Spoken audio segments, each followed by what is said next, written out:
Good afternoon. I'm Brent Wilsey. With me is Chase Wilsey. We're from Wilsey Asset Management, and welcome to today's Smart Investing Daily Briefing. Well, today we're talking about how accurate are all these polls. Right now we've got the election coming up for the president and got all these polls coming out from the media and so forth. I got to thinking, things have changed technology-wise. Are these polls really keeping up with technology? And I found out maybe not so much. Think about this, less landlines and screening numbers that's happening. People don't have the landlines like they used to. They got a cell phone and say, well, I don't recognize that number, I'm not going to answer it. Even your phones today on landlines, they have numbers on them that you're saying, I don't recognize that number. And think about this too. When is the last time you got polled? Or you know somebody that got polled? Who are they polling? I don't understand what they're polling. But also too, on these cell phone usage, just think about it. Back in 2004, 6% of people used their cell phone.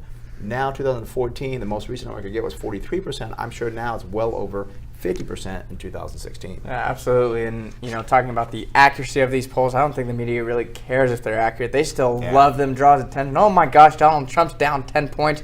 Oh, now he's down 5 points. It's really entertaining for the media, even if the numbers truly aren't that accurate. And kind of another question to ask yourself, who's answering the landline phone? I mean, I don't know a lot of people that still use landlines, but if they do, they might be coming home from work and say, I don't really feel like taking a poll right now. So you got to think who's answering them.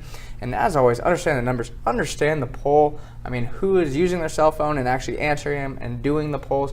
Are they being paid to do the poll? Are they actually registered to vote? And are they going to vote? There's a lot of things that can kind of skew the data on these polls. And most recently, we had the Brexit polls that were way off. Yeah. So again, proof that they're not doing a very good job, but they're not very accurate any longer. All right, let's take a look at a company that maybe has something to do with the polls or with news and so forth, and that's Twitter Incorporated. 52-week high and low, a high of 31.87, a low of 13.73. Current price around $20.44, but more importantly, go back to about 2014 after the IPO. See, the stock was well over 60, and it's had trouble since that time frame. And I don't believe they have ever made money since they've gone public or been private. And one of the things I always hear from people is, oh, the stock's been cut in half, I should buy it now. Well, if the stock was cut in half from 70 down to 35, you still would have a terrible return if you bought it at 35. Right. So always understand those numbers. And understand those earnings, which we'll look at right now for you, Twitter. Big news on Twitter, though, is that they might launch an app on Apple TV. And you're talking about how that they have the rights to the NFL for streaming, that this could be a big thing for Twitter and Apple to maybe make some money for them. So we'll see if that does develop. But even without that, their sales for Twitter not looking too bad, up 39.2%. Earnings climbed by 36.9%, so maybe starting to look at some potential here. Yeah, some potential, and it could be some competition for those cable box providers down the road as well. And Twitter does have a strong balance sheet. As you can see, debt to equity is 35.57%. Current ratio is a little weird, but it's not a bad number at 9.75. Just would want to understand, why do they have that much liquidity on the balance sheet?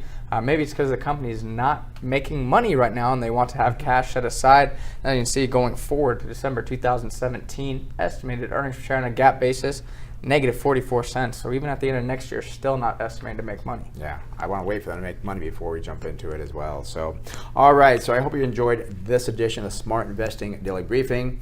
If you'd like the free report on the 5 big mistakes investors make, maybe you made one of these mistakes, let us know. Yeah, give us a call at the office. Our phone number is 858-546-4306.